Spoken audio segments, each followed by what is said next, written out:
Good afternoon, everyone, and welcome to the Talent Needs for the Evolving Energy Ecosystem, which is the brand that Pat and I use for this ongoing series of webinars and soon to be in-person workshops. So this is about a healthy approach to navigating career change.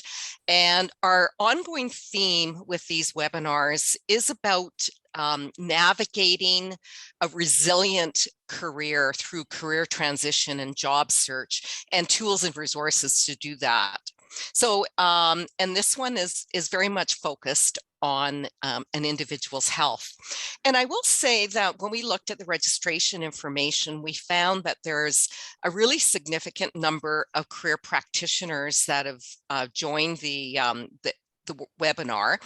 And so we're really interested in knowing what prompted you to take an interest in it. So you could either put that in chat, or if that's more of a question that you have that you're looking for an answer for, do put your question in chat, because of course we'll leave some time to answer those.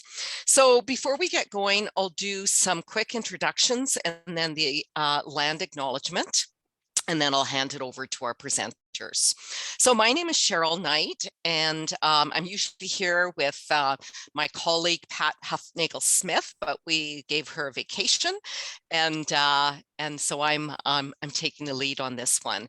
And with me is the rest of our team: Andrea Newell, who provides technical support and ensures that the Eventbrite is all set up, and a bunch of other things behind the scenes, and our co-presenters today, Avery Morris and Liliana Gonzalez. So before I pass it along, we'll do a couple of things: the land acknowledgement and briefly go through the webinar protocols. So today we are presenting from the city of Calgary, which is home to the Métis Nation of Alberta and Region 3. And we want to do this land acknowledgement to reinforce our commitment to reconciliation and acknowledging how much we honor and are privileged to work within the Treaty 7 territory.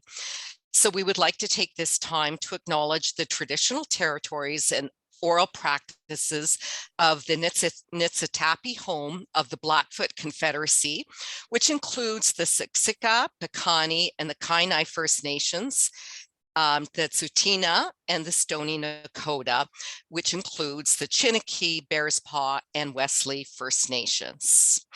So with that, let's move on to the webinar protocols. Most of you have attended many webinars, and you already know, if you were here right at the start, that this meeting is being recorded, and we will certainly circulate all the slides for you to have and use and share. We would like you to remain on mute because it is 1 hour. We ask you that you direct your questions into chat. And if you would like to have a more private question or comment, please direct it to any one of the hosts using the direct messaging option. And then the final thing on the webinar protocols is just to mention there's going to be a few polls today, and the polls are always anonymous, and they just help us to understand where you're coming from and some of your reasons and motivations for being involved in what you're looking to take away. So with that, I would like to pass it along to Liliana Gonzalez. Liliana. Hello, thank you and welcome. As Cheryl mentioned, my name is Liliana Gonzalez, and I have my colleague here, Avery, as well. And I'll pass it over to you, Avery, if you want to take it over. Hi, everybody. Welcome to our webinar today. So just a little bit about Liliana and I and the work that we do. We are both registered provisional psychologists at Calgary Career Counseling. We also work at our partner practice, Synthesis Psychology. Sorry. And just to give you a bit of understanding of what we do. We really do work with clients in terms of helping them, planning and pursuing a new career path, transitioning into a new job, developing, achieving career goals. I like to stress that the emphasis is on helping clients with career decisions, but we also really ground it in mental and emotional well-being during the process. So helping clients garner insight into themselves and their health really guides our process. Yeah. So anything else you want to add, Liliana, about yourself before As Avery mentioned, I am a registered professional psychologist, and we're very excited to have all of you here today. Wonderful. Okay, so I'd like to give everyone some insight into what we're going to be talking about today. We're going to give a fairly comprehensive overview of how to approach navigating a career change. So, that's going to include building a foundation that supports you during this process, planning and staying productive, taking action in a healthy manner, and facing challenges that are inevitably going to come up along the way. Okay, so before we get into that, I know, Cheryl had already touched on this, that we like to sort of check in and see who's in attendance. So we're going to do a quick polling question and ask what stage of the job search that you are currently in.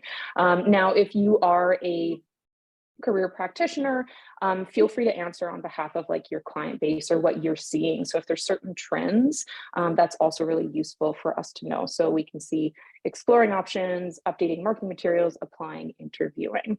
Like I said, we like to have a sense of who's with us, and then we can sort of, tailor our examples and our content to those in attendance.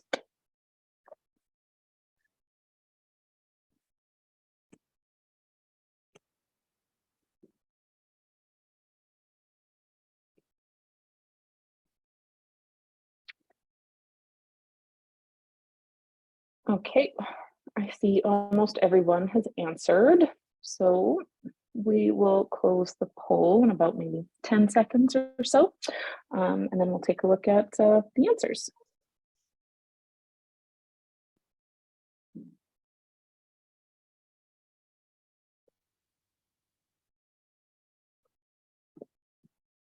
All right, so what we're seeing here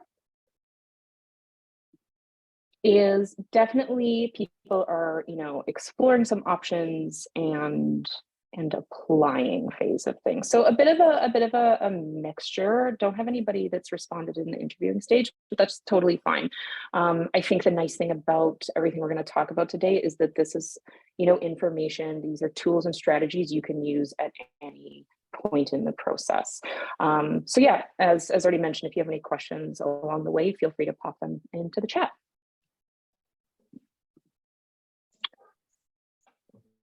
Okay, so why talk about wellness and resiliency? I think sometimes when we're in a transitional phase, we really want solutions, right? We want the tools, the steps to take, very action focused. And that's absolutely important. And we're going to discuss that today. But, in order to actually find success within those steps, we have to understand and attend to our wellness. So two, major themes I would say that are going to come up throughout this presentation are resiliency as well as your mental health, right? These are critical to navigating career change, because when we tend to our mental wellness and display resiliency, we can not only feel better overall, but we're going to engage in the job search and transition process in a more focused, intentional, and sustainable way, which I think is really important. I'm sure a lot of people can attest to the fact that sometimes it takes a lot of time or more time than we're anticipating. So we want to be able to keep that resiliency up. And, despite being overwhelmed or maybe even facing uncertainty, when we're equipped with the right skills and strategies and knowledge, we can really succeed in these circumstances. And I think that that's information you can also take back to your clients as well, right? And as we can see here on the slide, we know that mentally well individuals that display resiliency are employable. They really are able to set and meet their goals, and they're also able to reach their potential. All right, so I'm going to turn things over to Liliana, who's going to lay some groundwork and talk a little bit about resiliency. Mm-hmm. Yeah, so when we think about resilience, many things that we want to think about, it would be when we think about career success, oftentimes we think of it as a linear process, like the one on the left. But in reality, we know that there are many challenges we have to overcome. Sometimes unexpected things happen, and there are a lot of setbacks and difficulties that we need to face. So it ends up looking more like the one on the right. Now, when we're trying to go through a process that has a lot of difficulties, challenges, unexpected events, we want to be able to build what we call resilience. And resilience really is the capacity to be able to recover from any difficulties or challenges. Another way of thinking of resilience is a combination of the thoughts, the emotions, and actions that people develop to be able to overcome any unexpected situation. Now, in psychology, we use a term called locus of control. And this is very crucial when we're thinking about being able to overcome any type of difficulty. So there are two types of locus of control. We have the one on the left, which is internal locus. And what that means is that people believe they have some control over the experiences that they're going through. So having this type of internal control can give us hope, can give us action, can give us motivation to be able to change things that we encounter. So for example, let's say if you are looking for a job, you'll be looking at the things you can control. You'll be looking at being able to maybe practice your interview skills, maybe tailor your application documents, network with different people. So you're focusing on all of those things that you can do. On the other hand, we have external locus of control, which means you think about the forces or anything that's outside of your control and events that happen in your life. So for example, things like COVID, we cannot expect that. We cannot control it, regulations that happen, the economy. There are certain things that are truly not in our control. But if we only focus on that, then we start losing hope, we're not motivated, and then we're also not able to succeed. So through this workshop, we are going to be talking about strategies that embed resiliency and give you opportunities to be able to develop better career success. Okay, so thank you very much for that, Liliana. First things first, we're going to start with what we call building a foundation. So we're really going to discuss steps to take that help you practice resiliency by taking control of the parts of your life and career that you can. And again, these are key pieces we want to have a firm grasp on, things that we should not, or we should be doing not only in times of stress, but also in times of success as well, right? This is how we, again, not only display resiliency, but do so in that really sustainable way. So mental wellness. Before we get into strategies, I really want to talk about this concept. I think, a lot of us are familiar with this. You also might hear it interchangeably used with mental health. But just in case, a bit of an overview. Mental wellness is not just the absence of problems or illness. Really, it's the ability to actively cope with and overcome difficulties or challenges. Coping with challenges is especially important, as being able to do so is how we enact resiliency in our lives. So if we move on to the next slide here, I want to talk about the mental health continuum. And this is a way to build awareness of ourselves and our circumstances, okay? And it's, I think, really common and easy to think of, if you're mentally well or mentally healthy, you are in that green zone, or you have to be in the red zone and you're ill. But really a better way to look at it is along a spectrum, right? And I think that captures the sort of continuous movement of the human experience, right? It allows us to recognize that things might not always be great without us having to be in crisis, just as things from the outside can look great, but we can be struggling. And if you look at the image on the slide, we see it goes from healthy, normal functioning. And again, whenever we use normal, that is what is standard or typical for you, through to mild distress, where we notice some slight changes, to more persistent impairment, to sustained prolonged illness in the red zone. And we move along this spectrum all the time. And when we allow for this movement, when we give ourselves permission to experience changes in our mental health on a regular basis, I think it gives us a lot of insight, and it also helps us cope in a better way. So tuning into where we're at on the spectrum is going to also help us make sure that we're not in the red zone before we look after ourselves. And then I want to be clear, you know, if you do feel like you are in the red zone, or if you're noticing your clients are in the red zone, there's always strategies you can implement to help you manage, you know, including connecting with a professional. It's just about what can we do so we don't, you know, start our wellness journey when we're at that point.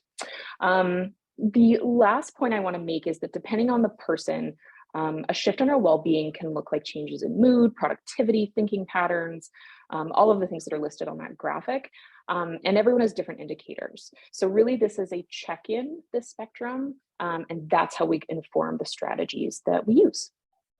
Okay, so let's get into some strategies because I think those are obviously important. Move well, eat well, sleep well. This is essentially basic self-care. Sometimes can be called tasks of daily living. And these are behaviors we always want to go back to ensure we're doing the most fundamental or foundational, there's that key word, parts of mental and physical wellness. So making sure we're attending to our basic needs is critical. You know, ensuring we're getting any form of body movement during the day, eating regularly, and food that will sustain us.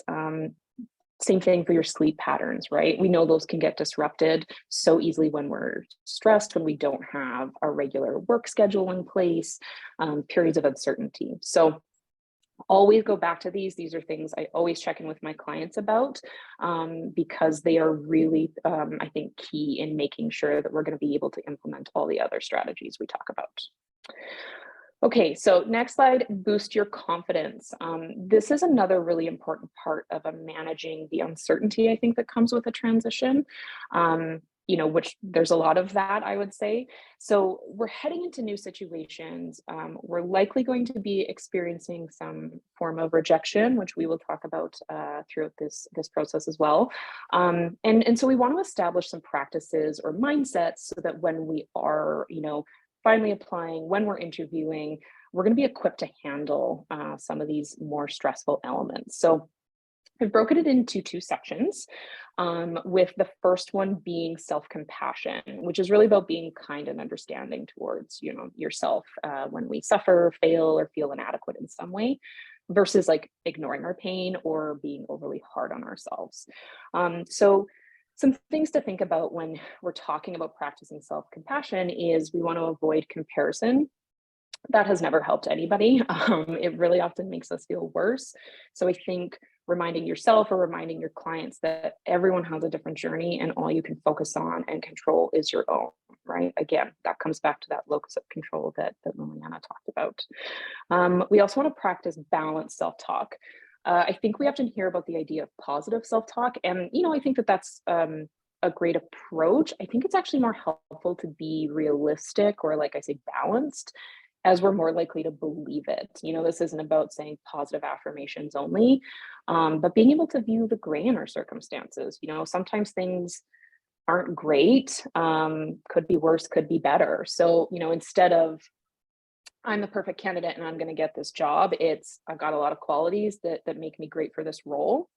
And even on days when we're doubting that, because that absolutely happens, you know, it's about today I'm going to try and recognize the things that make me a great candidate. So it's really about being kind to yourself, but also being authentic too. And then be perfectly imperfect. We're going to make mistakes or we're going to have setbacks during this time. I think accepting that as a reality is going to allow us to approach ourselves with greater sympathy, right? We're not expecting perfection from ourselves. We're expecting that we try our best, and that's going to include imperfections. Okay, another part of confidence is exploration. And this is really about trying new things, taking on challenges and doing things we love or you know, make us feel good. And I think that this is important to do all the time in our life because it shows us that we can put ourselves out there and succeed, which is always a confidence booster, you know, that feels good.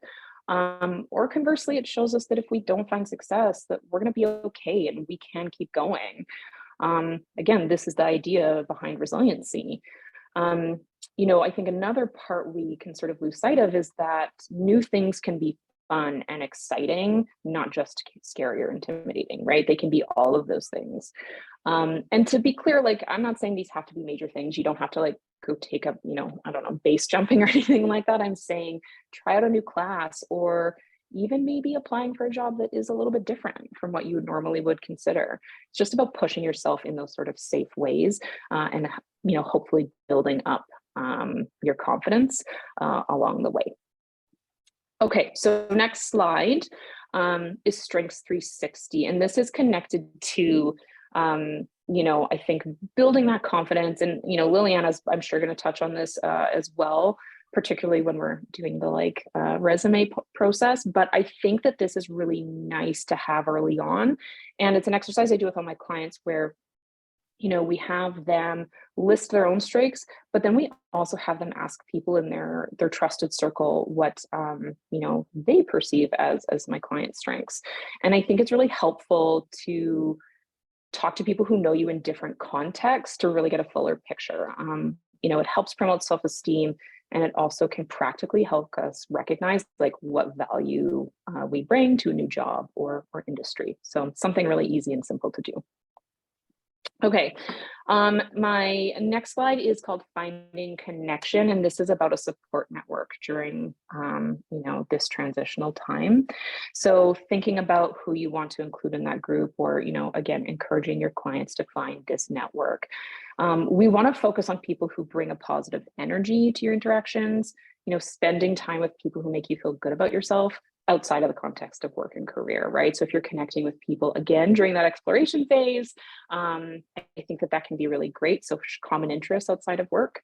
I also encourage clients to place what I call a moratorium on job talk. So letting people in your circle know that you don't want to talk about it all the time, or you don't want to talk about it during specific, events or activities.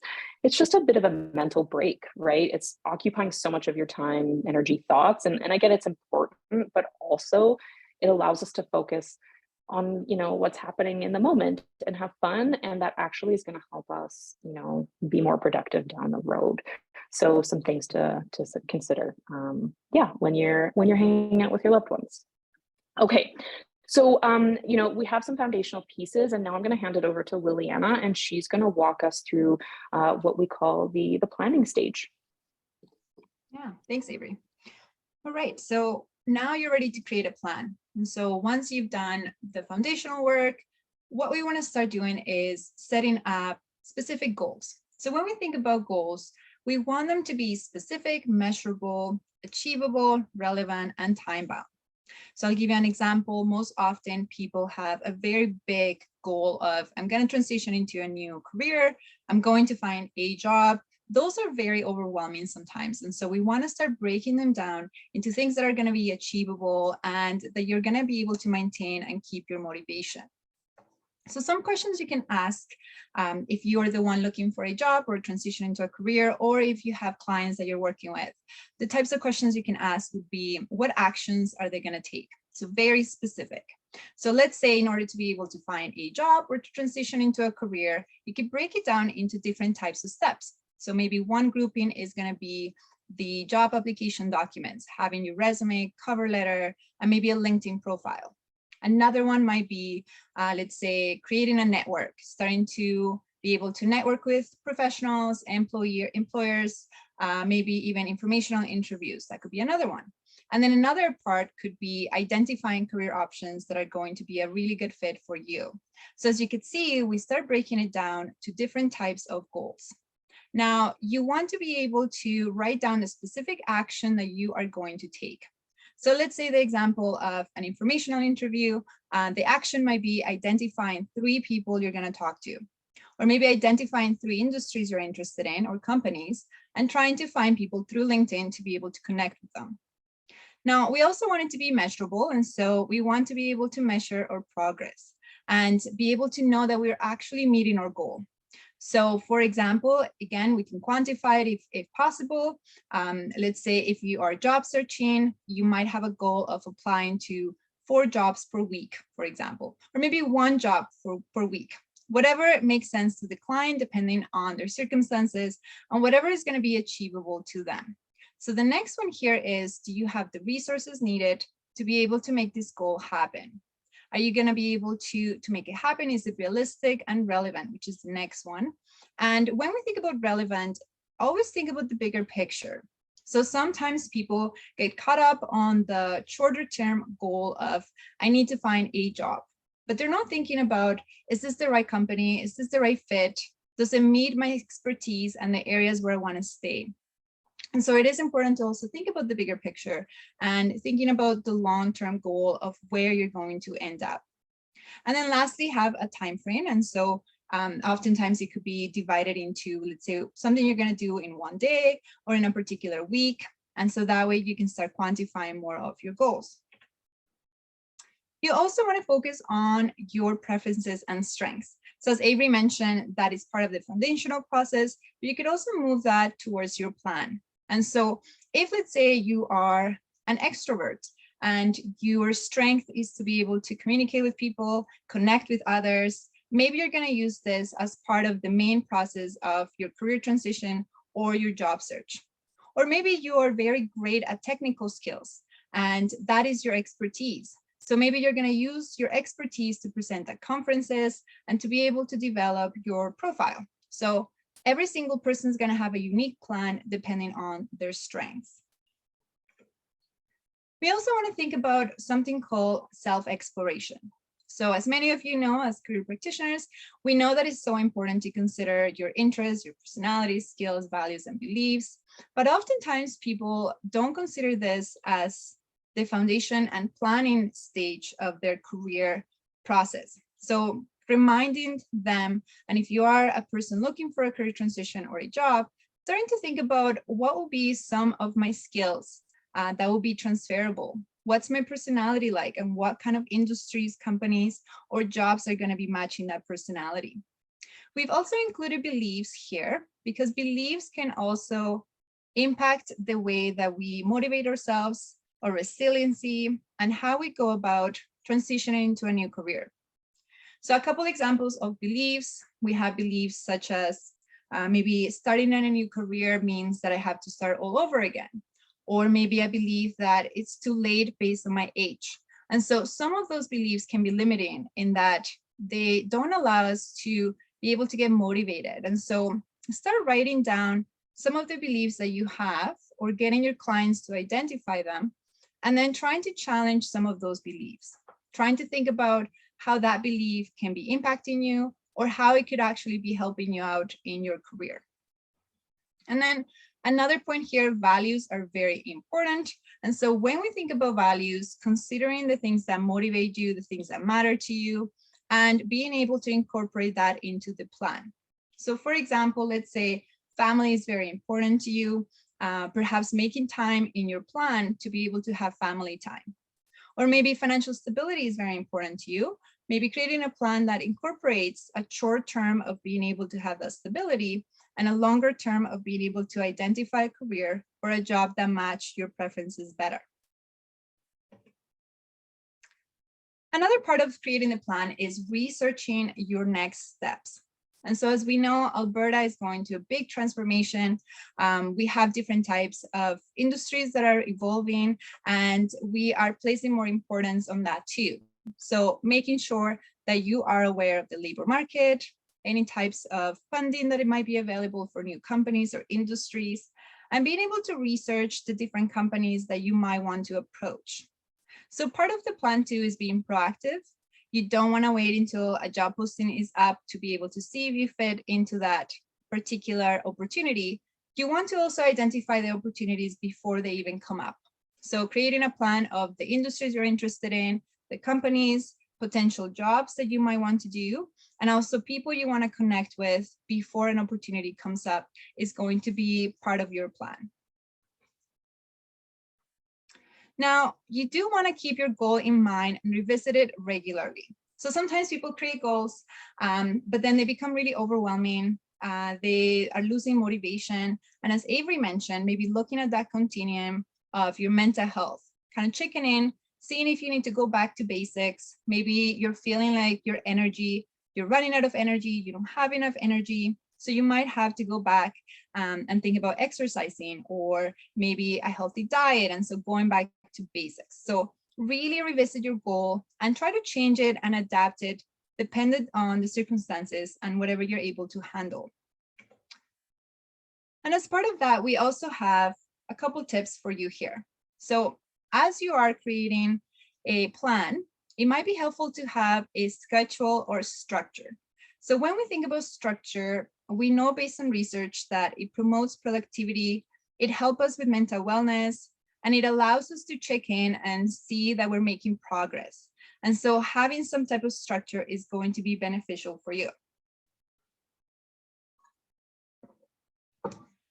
You also want to think about, let's say the schedule doesn't have to be a very rigid schedule. It depends on your strengths.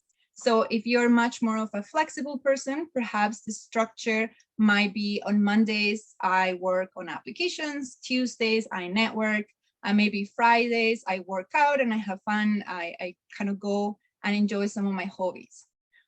Or if you're a very linear person, maybe you create time-specific goals. So 9 a.m., I'm going to do this particular task. So whatever you develop, always think about customizing it to your own preferences as well. We also want to consider what we call our career identity and values assessment. So as I mentioned earlier, we have different preferences, and we want to make sure that we are taking into account the things that matter to us and our particular identity. Sometimes we know that careers are a big component of who we are. They're a big component of our time and life. And so considering how your personal life and your career are merging is going to be crucial as well. So depending on your career goals, we want to see if your personal goals are also matching and how they intertwined as you're creating this plan. We want to evaluate wants versus needs, and this is part of, let's say, self-compassion as well. Sometimes most people have critical and perfectionistic tendencies in which they need to be able to find a job within a month, for example. And so the question is, whenever you're creating a goal, is this something that you want or is this something that you need? So for example, is it because you need to be able to pay your mortgage that you're looking for a particular salary? Or is it something that maybe can wait a little bit and then you're putting unnecessary pressure to be able to get it done in a specific time frame? So really revisit your goals and think about wants versus needs. And then finally, we are going to have a variety of goals that are going to come up. I would say try to prioritize it, because if you try to do everything at once, it's going to become really overwhelming and you're not going to have enough energy to be able to accomplish all of the different tasks. So prioritize it, think about what's more important, maybe something that's easier for you to start accomplishing so that you start noticing some progress. Now, something else we want to talk about includes potential worry or fears. So it is very normal with any type of transition to be able to feel varying degrees of worry, especially if you're switching to a new job, if let's say you're considering a new career. Sometimes the unknowns can make us have a variety of emotions and to experience a variety of things. So some of the common fears associated to a career change or a job change include failure. So the fear of, am I going to be good enough? We know something called imposter syndrome, which is very common when you start a new job, when you are in a particular role, is this particular sense of, am I good enough? What if I fail? There's also the fear of time. And so depending on your age, depending on your own beliefs, and let's say the people in your social circle, you might be comparing yourself to others. And then you might have the fear of, do I have enough time to make this transition? What if I have to start all over again? Sometimes there is a sense of risk. And so even if we're making the most informed decision, even if you are reflecting on your own preferences and thinking about the options, there's always going to be a sense of risk. And sometimes even embarrassment. Let's say if you don't have a job, or if you end up taking something that doesn't work out, this gives us a sense of, are we good enough, right? So all of these types of fears and worry are quite normal, and we see it in our clients quite often. But there are different strategies that you can implement to help you with this type of worry. So the first strategy is to start considering the type of fear that you have or your client has. So trying to identify the fear, naming it. So maybe I'm afraid of failure. You could even write it down and then start thinking about what can you control. So we go back to the locus of control, internal locus of control. Is there anything I can control in this particular situation? And to give you an example, through the pandemic, that was very unexpected. We were not expecting that to happen. So some people decided to just focus on what was under their control, and they were still able to retrain, maybe network, and do other types of things. And even though there was a component of, there's a lot of uncertainty, there's some things that we cannot control, they focus on those areas that they could control. You also want to start thinking about another strategy, which is reframing the what if and adding the sentence, or what if and then adding then. So what I mean by that is, let's say if I say, okay, what if I apply to a role and I don't get the job? We're going to add the component then. So then I would continue applying for other jobs. I would try to understand why I didn't get it. Maybe I will work harder in my interview skills. So by adding that then into it, it gives us a sense of control and hope. And it allows us to continue and motivate ourselves to be able to act and to change our circumstances. Something else you want to think about is a 2-minute rule for repetitive thoughts. So as we know, sometimes we have specific worries, fears, and they come up over and over again, and you feel like you're stuck with all of these thoughts. So one technique we use with clients is trying to limit or even time the time that you're spending worrying about something to 2 minutes. And then in those 2 minutes, kind of write it down, reflect on, okay, what is it that I can do about this particular situation? What have I learned about the situation? And is there anything I can do to create a solution to this? Now, if you notice that there's nothing you can control in this particular fear, then you could try to think about visualizing this thought, just kind of moving away from, let's say, the reality that you're facing. So for example, we talk about visualizing it as an object, visualizing it as going into a box, and then just kind of leaving it there and trying to continue on being in the present. Now, we are curious about the level of worry that you are experiencing about career transitioning, or the type of worry that you notice your clients experiencing. So we're going to put up a poll. And if you could let us know the level of worry that you tend to find in your clients or that you're experiencing, that would be helpful.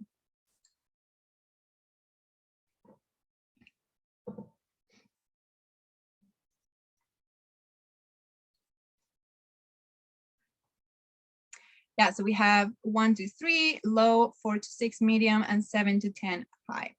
And do remember, as Avery mentioned, the normal, or thinking about each individual, what's their normal? Because some people maybe tend to worry quite often about different circumstances, and that's their normal. So the ranking might change depending on the individual.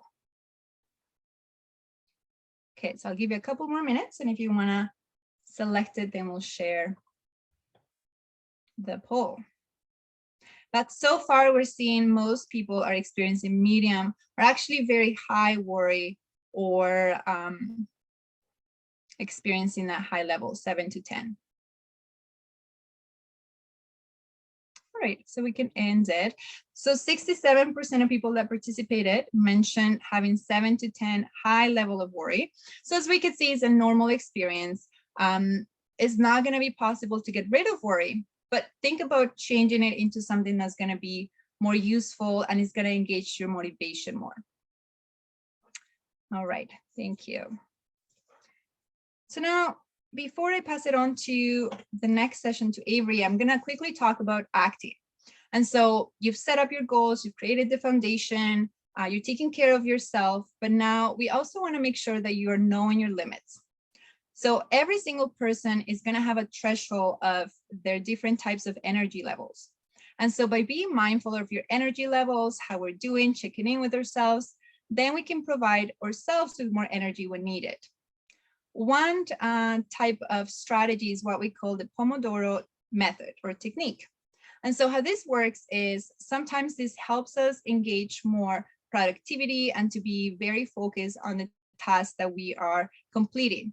And so it could be setting up a timer of 25 to 30 minutes to be able to focus on a particular activity, and then take a 5-minute break. And in the 5-minute break, if you want, you can go for a walk. You can do something that re-energizes you. And so creating this Pomodoro technique is going to be helpful for productivity. Another technique is what we call eat the frog first. And so what that means is that start with the task that you're more likely to procrastinate on. Because what happens is you're using up a lot of your energy doing this, but then by engaging in tasks that you are more likely to enjoy, you're going to re-energize yourself. And then lastly, make sure you celebrate every little step and really celebrate and be clear about the fact that you're progressing. Because if you are able to be self-compassionate, if you're able to celebrate those things, then you're going to be more likely to continue enjoying those types of experiences. Throughout the process, we also want you to start thinking about fostering your curiosity. Research in the brain shows that when we're worrying a lot of the time, we're actually using a different part of our brain. And if we start being curious, if we start asking questions, if we start getting excited about possibilities, we try to take away more some of that stimulus in the brain that's more about worry. So one way to help you with the worry and to get you more energized and excited is to start thinking about possibilities and to get curious. So a few ways to do this would be to connect with a variety of people, to try to hear people's stories, to ask questions, and to just have an inquiry mind. So some ways to do this, many of you might know of this already, but it's called informational interviewing and connecting to different organizations. So informational interview, just think about this as talking to someone in the industry, company, or position that you're interested in learning more about. It can help you gain tips about the specific career. It can help you gain more support. And then it can help you identify if the career is actually a good fit. Now, a tip I have for clients is that they want to diversify the type of professionals they're reaching out to, different types of companies, because they might be surprised by maybe getting to know about a particular field that they were not aware of before or previously. And so it is important to try to diversify it.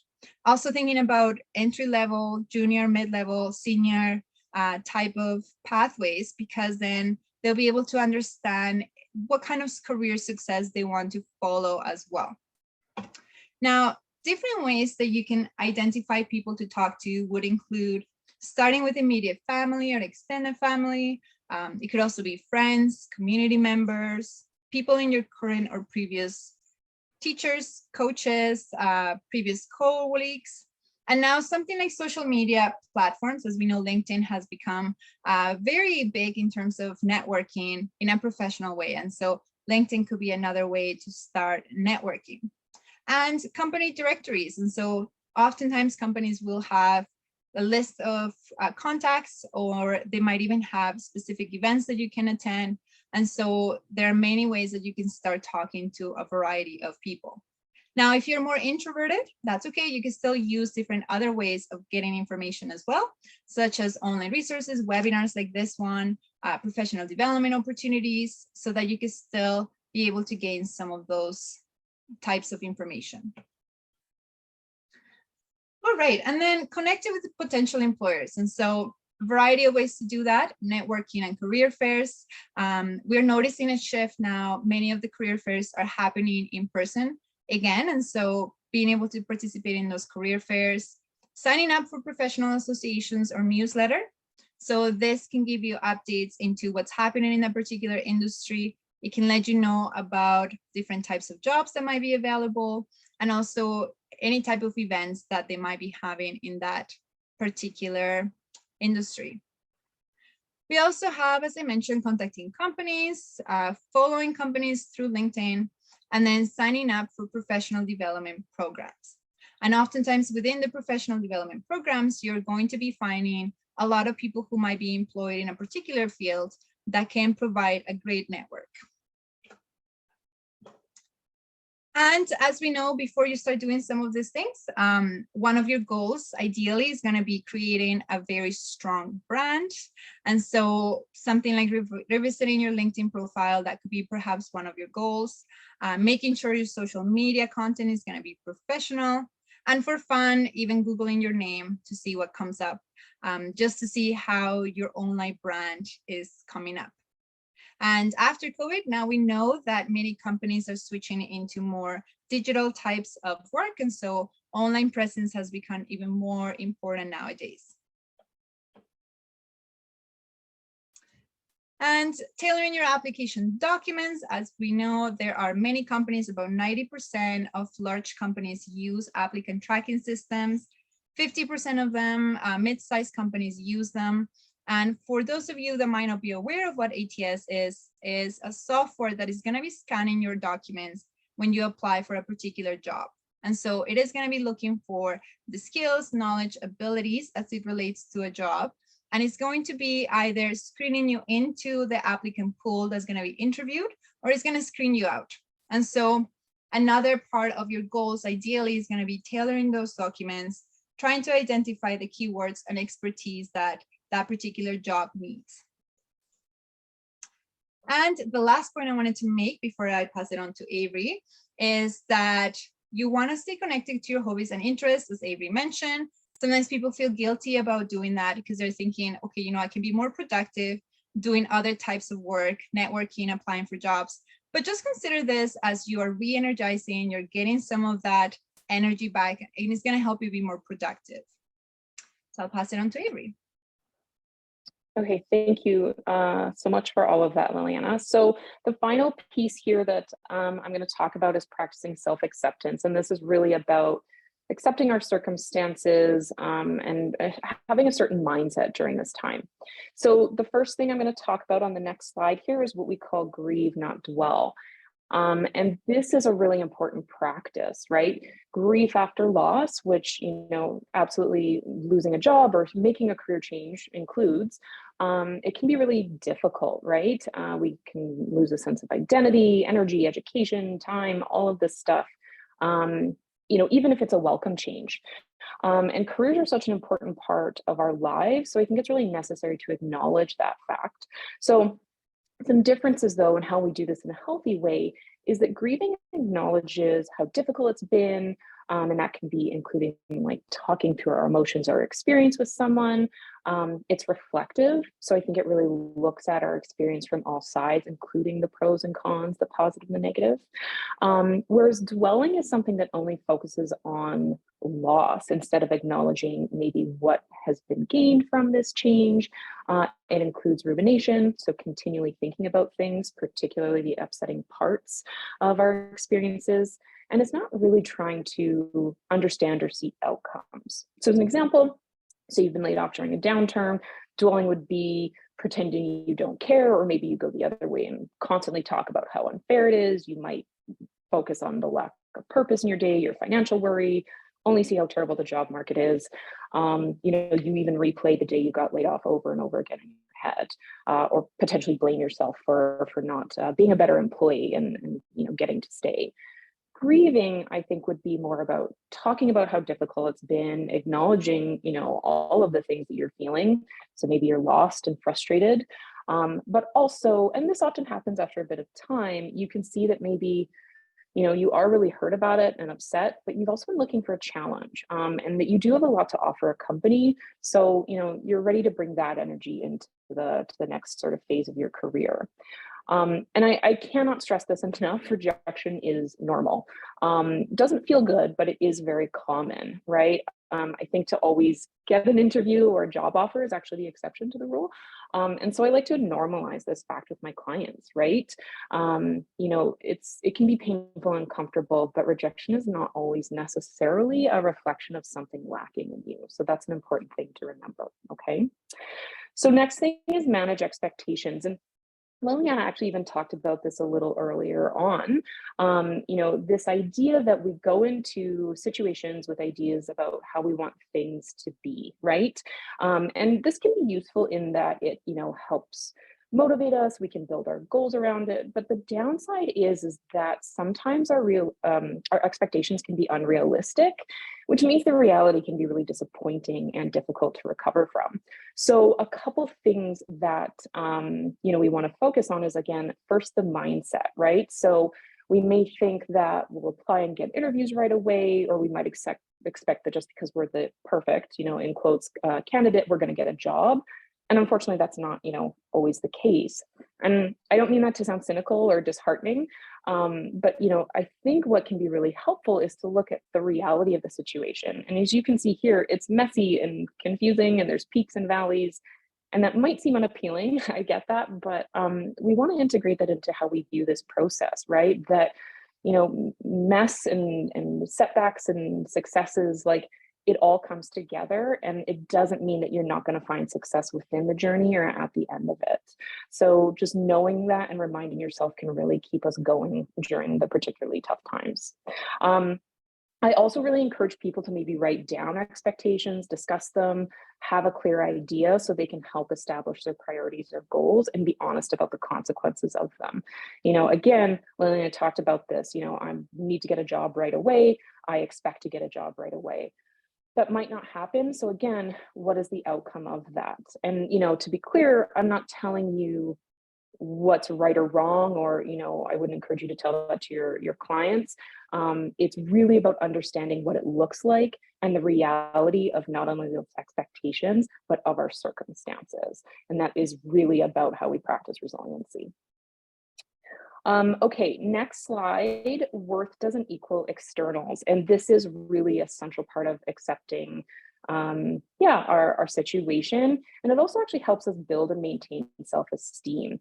And so it's this idea that your core worth is an unchanging part of you, and it's separate from external factors. So external things include like money, looks, relationship status, a job title, all of the things we've been taught that have give us worth. But when we equate our worth as an individual to these external factors, our self-esteem rises and falls alongside them. So that dotted line represents the external and changing factors.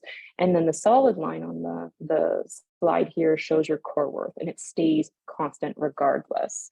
What this is about is being able to distinguish our feelings about events from the feelings about ourselves. So, just because you maybe lost a job or didn't get a job offer doesn't mean that you are somehow worthless.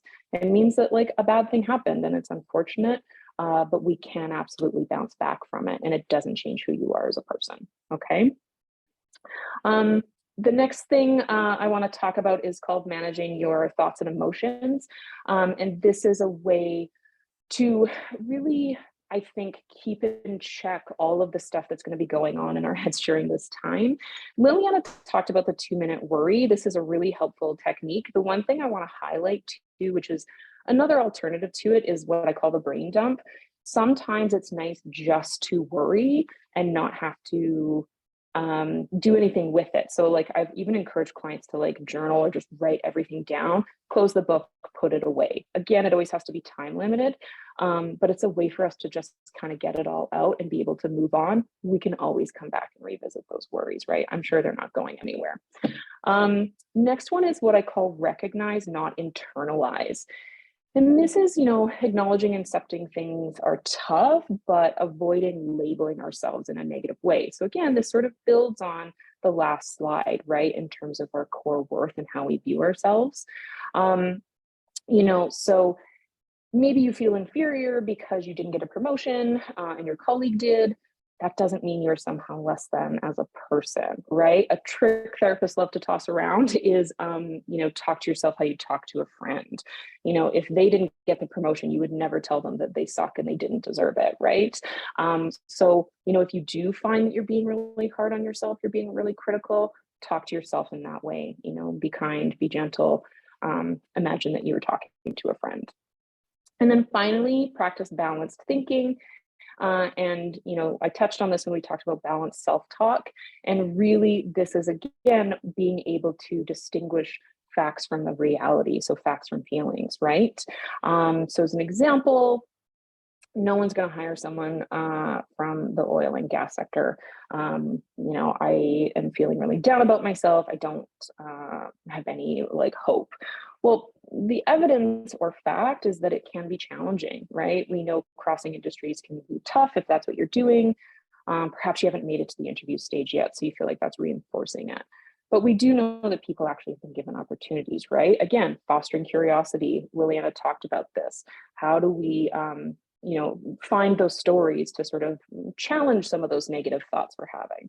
So, it shifts then to, it can be a challenge, but there are opportunities for me to be hired in a new industry. I just haven't found them yet.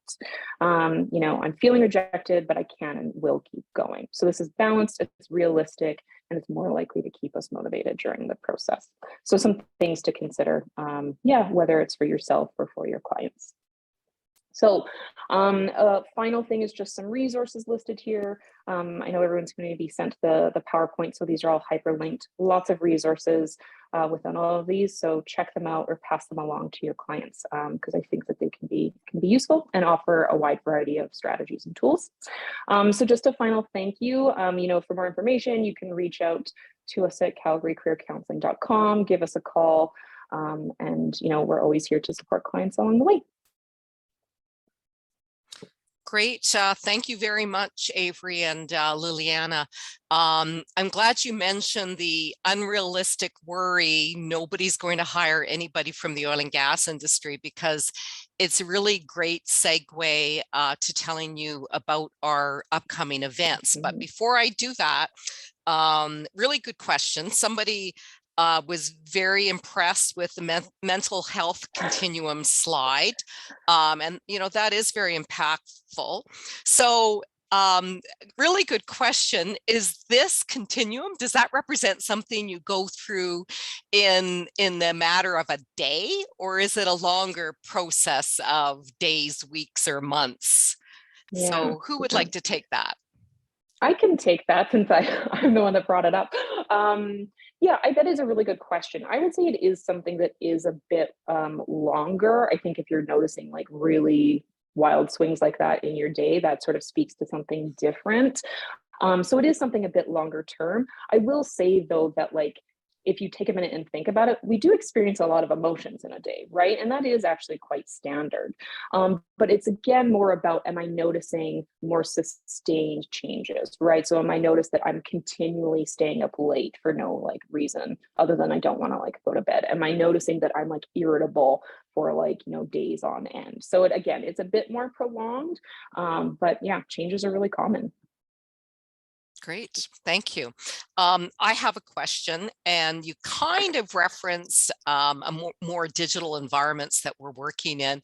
And one of the things that I've heard lots about are the priority of people to work at home or work hybrid. And, for some people, this is going to be a need. For some people, it's going to be a want. But to me, regardless of whether it's a need or a want, it can be a challenge for that employer in the interview, or if you put it in your covering letter. So if you have that as a need or a want, any advice that you have for a job seeker in being successful in employment and either getting that need or getting that want, if you will? Take that. I would say many employers that are having more flexible work arrangements, they're starting to promote it in the actual job description. And so you're going to start noticing job descriptions that are going to say remote work, flexible arrangements. So if you are wanting this, or maybe it's a need, you might want to start looking for those types of keywords in the applications. Now, in terms of the interview, you could ask a question, and you could ask the question of, does this particular job provide the opportunity to work remotely? Are there different types of flexible arrangements? So that is a question you can ask. And then when you are given an offer, if it is something that you need, you could try to negotiate that into the offer as well. Great, good advice. Okay, let's go to our closing slides, and I'll tell you how to stay in touch with us and about our upcoming events. So I think most of you probably know that we have a LinkedIn page for talent needs for the evolving energy ecosystem, as well as Pat and I have personal LinkedIn pages, and we invite you to contact us. We are working on 2 events. One is for young energy professionals, and the other is for mid-career and experienced transitioners. And you can see the dates there. And they're both really about growing your careers in the new energy future or in a transitioning energy sector.